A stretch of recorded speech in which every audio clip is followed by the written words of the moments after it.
I need to express my concern to African brothers and sisters that are here today and those that are not here, that the situation in a number of points in Africa does not give credit to the African people. The security situations in Libya, Mali, Niger, some parts of Nigeria, Chad, Central African Republic, some parts of Cameroon, Eastern Congo, Somalia, recently northern Mozambique, etc., must be addressed and can be addressed.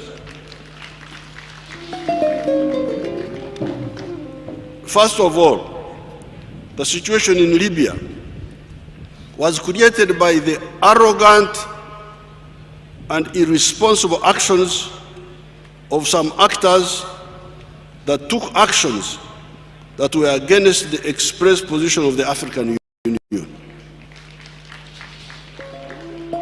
I can reveal to you that those actors had a narrow escape.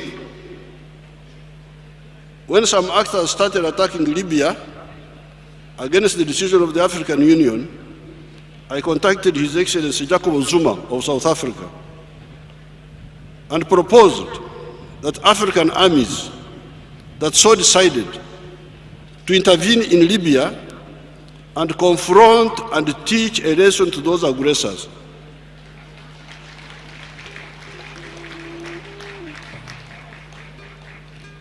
We were let down by Muammar Gaddafi, who abandoned Tripoli without a fight.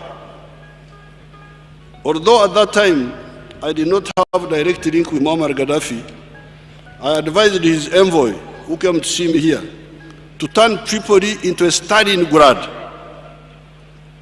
With H.E. Jacob Zuma, we had to work out a solution for the aircrafts and cruise missiles that some people use to attack defenseless people from far away, so that if the aggressors so wished, could come on the ground and we fight man to man.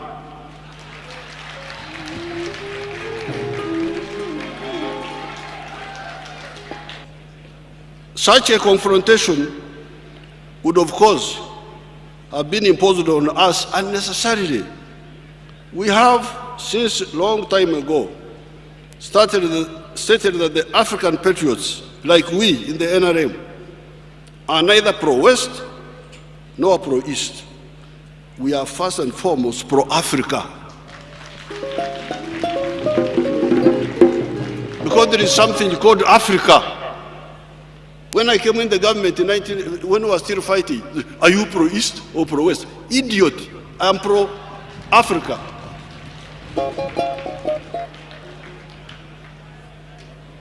I cannot be here to be pro-others, but not pro myself.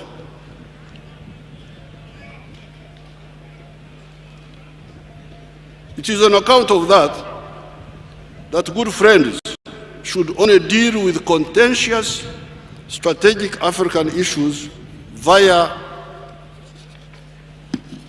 the African Union. Bypassing the African Union is not acceptable when it comes to dangerous strategic African issues. We have no interest in fighting anybody except poverty and underdevelopment in Africa, starting with Uganda.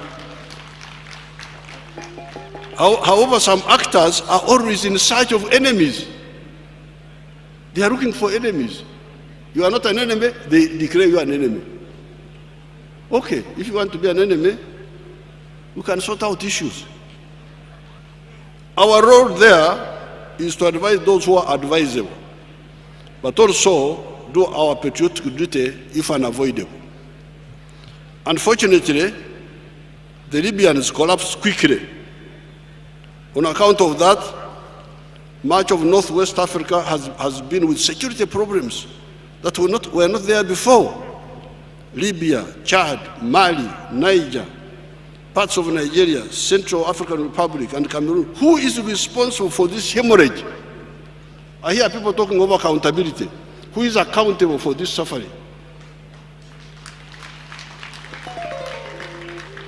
Who caused all this? Of course, Muammar Gaddafi had his own problems. I had had the task of fighting him twice, 1972 and 1979, as he intervened in Uganda on the side of Idi Amin because Idi Amin was a Muslim. However, foreign armies attacking an African country against the express objection of the African Union is not a solution. The huge concomitant suffering of the Africans in Libya and the surrounding countries has proven that if any proof was needed, Africa can defend itself against any and all aggressors if we coordinate. In 1963, our leaders met in Addis Ababa, only 36 of them that time, and declared that the rest of Africa must be freed peacefully or Africa would use force.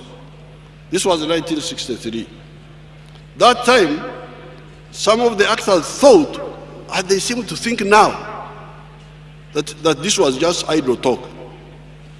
Exactly 11 years later, in 1974, the African armies of Mozambique, Angola, and Guinea-Bissau, supported by the courageous Mwalimu Nyerere, Kenneth Kaunda, Sekou Touré, Boumediene, Nasser, and briefly Nkrumah, and the socialist countries, had defeated the Portuguese African armies, totaling almost 200,000 soldiers. Just before this victory, there had been the 1973 Arab-Israeli War, where the Egyptian army put up a better performance and quite bled the Israelis before the latter crossed the canal and surrounded the Egyptian second and third armies in Suez and Port Said. The Israelis, badly needed resupplies by the USA. However, the USA had a problem because many of the European countries did not want to refuel the American transport planes in fear of the Arab anger. The Arabs had announced the 1973 oil boycott against those that they saw as their enemies. That left the Portuguese islands of the Azores. In the USA National Security Council meeting of 1974, the issue of using the Azores came up. Somebody in the meeting pointed out that Africans will be very annoyed. Henry Kissinger, who was said to be a clever man, is said to have said that African anger does not matter because they have no capacity to enforce it. Exactly 5 months from the date of that meeting, the Africans who did not matter defeated the Portuguese who mattered.